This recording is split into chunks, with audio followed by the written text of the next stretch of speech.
नमस्कार दोस्तों, स्वागत है आपका हमारे इस YouTube चैनल में। दोस्तों, जैसा कि आपको मालूम है, अभी Gautam Adani Adani group of companies का जो नाम है वो ऑलमोस्ट सारे सोशल मीडिया में, न्यूज़ मीडिया, प्रिंट मीडिया में फ्लैश हो रहा है, क्योंकि अदानी ग्रुप कंपनीज के जो शेयर्स प्राइसेस हैं वो अपने लोअर सर्किट पे यहाँ पे ट्रेड कर रहे हैं स्टॉक मार्केट के अंदर। तो दोस्तों, आज के इस वीडियो के अंदर हम बात करेंगे कि गौतम अदानी कौन है, अदानी ग्रुप ऑफ कंपनीज क्या है, जो अदानी ग्रुप ऑफ कंपनीज के शेयर है वो उनका लोअर सर्किट क्यों लगा हुआ है, NSDL क्या है, NSDL में कौन से 3 फॉरेन इन्वेस्टर अकाउंट्स जो अदानी ग्रुप के अंदर इन्वेस्ट कर रहे थे उनको फ्रीज करा है, उन सब की चर्चा आज के इस वीडियो के अंदर हम करेंगे। तो दोस्तों, सबसे पहले हम बात करते हैं गौतम अदानी की। Who is Gautam Adani?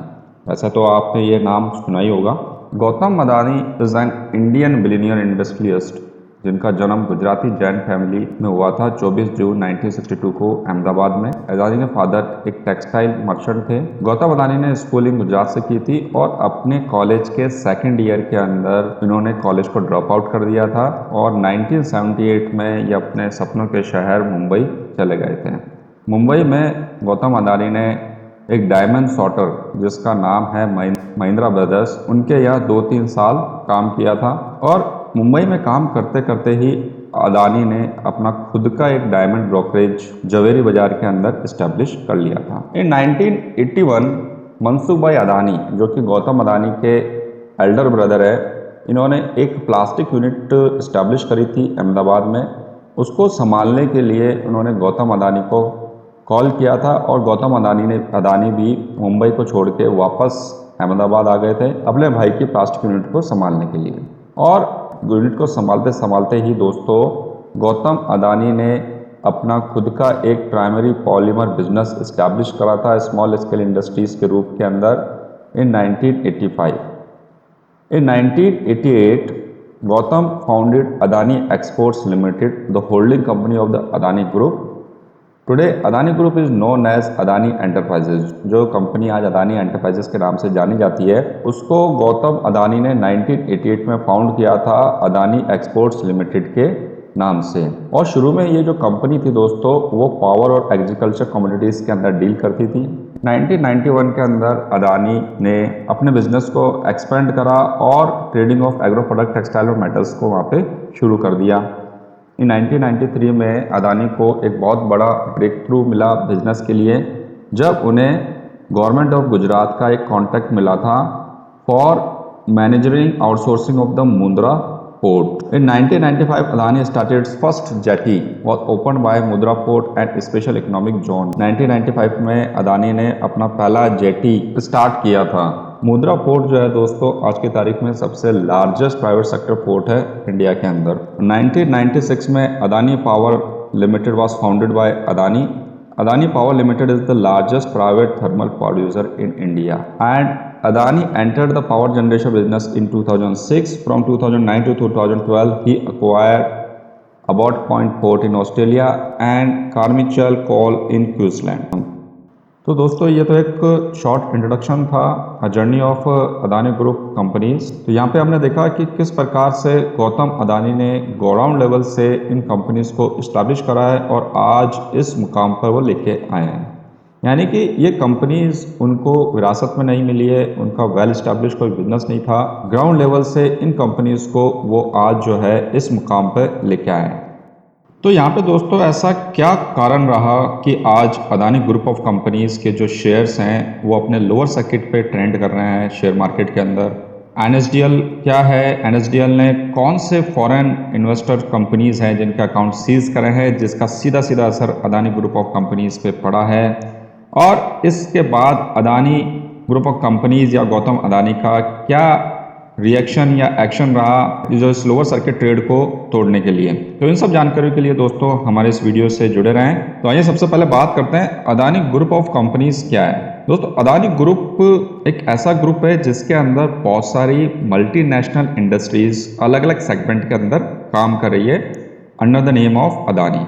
यानी ये सारी जो इंडस्ट्रीज हैं, मल्टीनेशनल इंडस्ट्रीज हैं जो अलग अलग सेगमेंट्स में काम कर रही है, इन सारी इंडस्ट्रीज को मिला के जो नाम है वो है अदानी ग्रुप ऑफ कंपनीज। तो इस ग्रुप के अंदर कौन कौन सी लिस्टेड कंपनीज है दोस्तों? सबसे पहले है Adani enterprises, Adani green energy, Adani ports and sales, Adani powers, Adani total gas, Adani transmissions. तो आइए दोस्तों सबसे पहले हम देखें कि इन कंपनीज के जो शेयर है वो स्टॉक मार्केट में किस तरह से ट्रेड कर रहे हैं। आइए दोस्तों सबसे पहले हम बात करते हैं अदानी एंटरप्राइजेस लिमिटेड की। तो 14 मई 2021 को इसकी शेयर प्राइस थी 1220.35, Adani green energy limited 1088.05, Adani ports and special economic zone 733.55, Adani powers limited 95.80, Adani total gas 1193.10 and Adani transmission limited 1143.40। ये पोजीशन थी अदानी ग्रुप ऑफ कंपनीज के शेयर्स की ऑन 14 मई 2021। फिर उसके बाद दोस्तों यहाँ पे एक न्यूज़ फ्लैश होती है, accounts of 3 FPI foreign portfolio investors owning Adani group shares frozen. यानी NSDL ने वो 3 विदेशी कंपनियों के अकाउंट फ्रीज कर दिए हैं जो अदानी ग्रुप ऑफ कंपनीज के अंदर इन्वेस्ट कर रहे थे। और वो जो फॉरेन कंपनीज हैं दोस्तों वो है Albula investment fund, Cresta fund और APMS इन्वेस्टमेंट फंड। इनका जो टोटल इन्वेस्टमेंट है अराउंड 43,500 करोड़ है अदानी ग्रुप ऑफ कंपनीज के अंदर।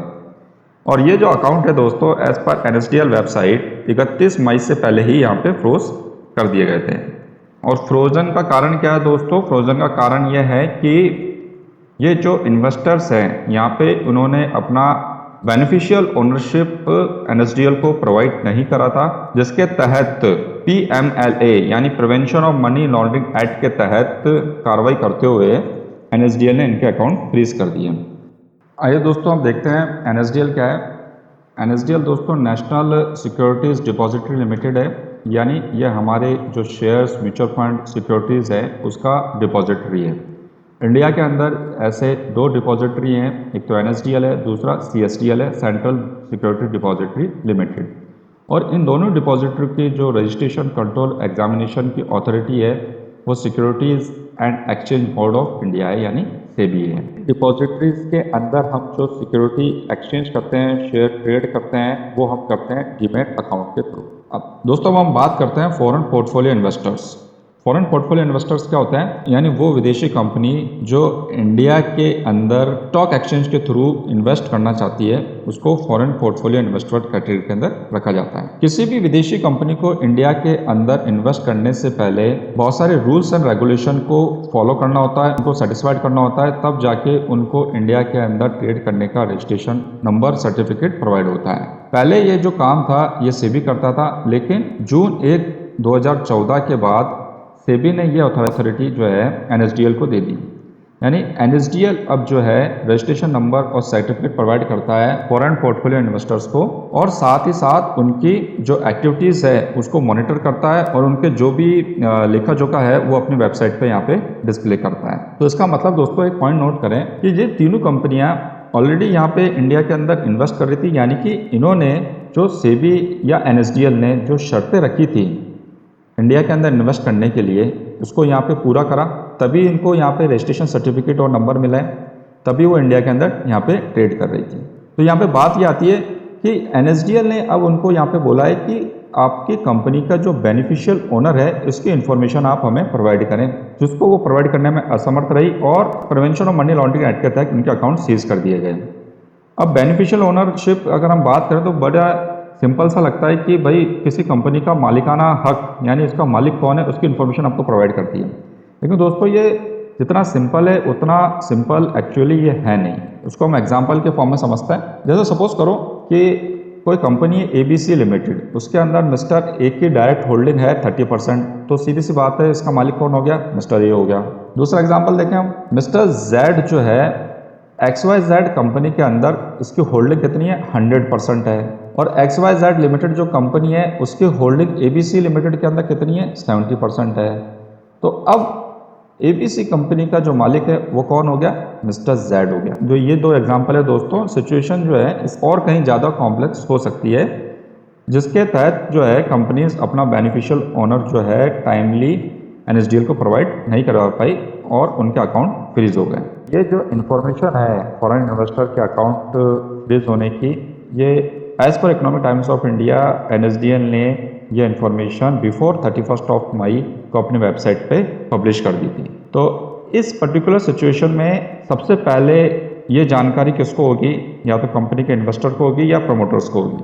31 मई के बाद कंपनी के शेयर प्राइस का ट्रेंड देखें तो वो कुछ इस प्रकार से है। यहाँ पे देखें, सबसे पहले अदानी एंटरप्राइजेस देखें तो यहाँ पे 4 जून को इसके शेयर की वैल्यू थी 1700.95 एज कम्पेयर टू 14 मई इसके अंदर 480.6 रुपीज़ का जंप हुआ है। अदानी ग्रीन एनर्जी लिमिटेड 14 मई को शेयर प्राइस थी 1088.05 और 4 जून को 1277.25, यानी इसके अंदर जो जंप हुआ 189.20 रुपीज़ का हुआ है। नेक्स्ट देखें Adani ports and special economic zone 14 मई 2020 को शेयर प्राइस 733.55, 4 जून को प्राइस है 833.85, जंप है 100.3 रुपीज़ का। अदानी पावर लिमिटेड 14 मई 95.80 रुपीज़, 4 जून 105.75, jump 9.95 rupees. Adani total gas 14 मई 1193.10 एंड 4 जून 1637.50, जंप है 444.4 रुपीज़ का। Adani transmission 1143.40 and on 4th June it is 1602.05, 458.65। यानी दोस्तों इकोनॉमिक टाइम्स ऑफ इंडिया का आर्टिकल का हम रेफरेंस लें तो एज ऑफ 31 मई 2021 NSDL ने अपनी वेबसाइट पे इन तीनों अकाउंट्स की फ्रीज होने की डिटेल पब्लिश कर दी थी। देन आफ्टर आप देखें इस ग्रुप ऑफ कंपनी के शेयर्स जो है अपर लिमिट की तरफ ही यहाँ पे ट्रेड कर रहे हैं। हमने यहाँ पे 14 मई और 4 जून की जो पोजीशन है यहाँ पे कंपेयर करी तो ऑलमोस्ट सारे जो शेयर्स हैं वो अपने अपर सर्किट पे ट्रेड कर रहे हैं। दोस्तों अब ये जो न्यूज़ थी, अब ये न्यूज़ जो है वायरल होना शुरू हुई, यानी 10-12 जून को ये news social media, websites, blogs, videos, यहाँ पे इसका मतलब ये पूरी तरह से वायरल होना शुरू हो गई। यानी ये न्यूज़ जो है नीचे जो रिटेलर्स शेयर मार्केट के अंदर ट्रेडिंग करते हैं वहाँ तक ये न्यूज़ सर्कुलेट हो गई। तो उसके बाद अब स्टेटस देखें तो सबसे पहले अदानी एंटरप्राइजेस देखें। अदानी एंटरप्राइजेस की शेयर की जो वैल्यू थी 17 जून को वो थी 1395, यानी इस पोजीशन को हम कंपेयर करें 4 जून के पोजीशन के साथ तो इसमें डिक्रीज हुआ 305.45। अदानी ग्रीन एनर्जी को हम देखें तो 17 जून को शेयर की वैल्यू हो गई 1125, जो कि वैल्यू थी 1277.25 4 जून को, यानी इसके अंदर कितना गिरावट हुई है 152.25। Similarly Adani ports and special economic zones की जो वैल्यू थी वो थी 653.20 एज ऑन 17 जून, तो इसके अंदर जो डिक्रीज हुआ वो हुआ 180.65 रुपीज़। यहाँ पे अदानी पावर शेयर के पोजीशन को कंपेयर करते हैं। अगर इसकी करंट पोजीशन को हम कंपेयर करें 4 जून की पोजीशन से तो यहाँ पे इंक्रीज जरूर है यहाँ पे, क्योंकि 4 जून को इसके शेयर प्राइस 105.75 पैसा थे और 18 जून को ये 120.90 पैसा है। लेकिन इसी पोजीशन को हम 14 जून की पोजीशन से कंपेयर करें, 14 जून को इस शेयर की जो वैल्यू थी वो 140.90 थी एंड देन ये जो शेयर का ग्राफ है अपने डिक्लाइन मोड के अंदर ही है। नेक्स्ट देखें हम Adani total gas. Adani total gas का भी सेम स्टेटस है। 4 जून को 1637.50 रुपीज़ थे, ऑन 17 जून इट इज़ 1324.65 पैसा। टोटल डिफरेंस जो डिक्रीज हुआ है ये 312.85 पैसा से डिक्रीज हुआ है। लास्ट हम देखें Adani transmission, same status 4 June 1602.05 and on 7 it is trading on 1305.40। जो टोटल डिक्रीज हुआ इसके अंदर वो हुआ 296.65। तो दोस्तों as per Economic Times of report इतनी ज़्यादा फ्लक्चुएशन शेयर प्राइस में होने के कारण SEBI is also investigating whether the share price of Adani group of company has been manipulated और नॉट। सेबी की हालांकि इसका कोई रिस्पांस सेबी की तरफ से अभी तक नहीं आया है। इसी तरफ अदानी ग्रुप ऑफ कंपनीज इस बात को डिनाई कर रही है कि उनके कोई भी इन्वेस्टर का अकाउंट जो है यहाँ पे फ्रीज हुआ है। उनकी तरफ से आए हुए स्टेटमेंट में यहाँ पे क्लियर लिखा है that the aforesaid funds and have their written confirmation by its mail dated 14 June 2021 clarifying that the demat account in which the aforesaid funds hold the share of the company are not frozen। तो दोस्तों यहाँ पे company लगातार इस बात को deny कर रही है कि उनका कोई भी इन्वेस्टर का जो अकाउंट है यहाँ पे फ्रीज हुआ है। लेकिन अगर हम NSDL की वेबसाइट की अगर हम बात करें तो एज ऑन डेट भी इन तीनों कंपनियों के नाम वहाँ पे फ्रीज अकाउंट वाली लिस्ट के अंदर डिस्प्ले हो रहे हैं। तो ये पूरा अदानी ग्रुप ऑफ कंपनी के बारे में हमने डिस्कस करा। यहाँ पे NSDL ने बेनिफिशियल ओनरशिप की इंफॉर्मेशन कंपनी से मांगी है, जिसको जो इंफॉर्मेशन प्रोवाइड करने में हो सकता है टाइम लगे, क्योंकि बेनिफिशियल ओनरशिप जैसा कि हमने डिस्कस करा, it is not an easy task, it is a time taking process. तो इसमें हो सकता है कि वो सबमिट करने में यहाँ पे टाइम लगे। तो जो क्वेश्चन है यहाँ पे सबसे बड़ा जो सवाल है वो ये है कि 14 मई से लेकर 17 जून के बीच में शेयर ने जिस प्रकार से ट्रेड करा है, lower to upper, upper to lower, वो एक सबसे बड़ा क्वेश्चन है कि भाई ये जो 31 मई को इन्फॉर्मेशन थी वो यहाँ पे डिस्प्ले हो गई, फिर धीरे धीरे बाद वायरल हुई, उसके बाद का जो शेयर जो ट्रेंड है वो डाउनवर्ड चल रहा है। ये एक सबसे बड़ा सवाल है। हालांकि सेबी ने इसके बारे में अभी तक कोई भी यहाँ पे कोई भी रिपोर्ट प्रोवाइड नहीं करी है। तो दोस्तों ये तो आने वाला समय ही बताएगा कि अदानी ग्रुप ऑफ कंपनीज के जो इन्वेस्टर्स हैं वो टाइमली बेनिफिशियरी ओनरशिप की इन्फॉर्मेशन वो प्रोवाइड करा पाते हैं। क्या NSDL उनको अपने फ्रीज अकाउंट लिस्ट से हटाएगा? क्या सही में ही अदानी ग्रुप ऑफ कंपनीज के जो शेयर प्राइस है वो मैनिपुलेटेड है? सेबी अपनी इन्वेस्टिगेशन रिपोर्ट में क्या इन्फॉर्मेशन प्रोवाइड करेगा? तो ये तो सब आने वाला वक्त ही बताएगा दोस्तों। फिलहाल हम हमारे इस यूट्यूब चैनल पर इस तरह की इन्फॉर्मेशन पोस्ट करते हैं। अगर आप भी इस तरह की इन्फॉर्मेशन से जुड़े रहना चाहते हैं तो आज ही हमारे यूट्यूब चैनल सब्सक्राइब करें।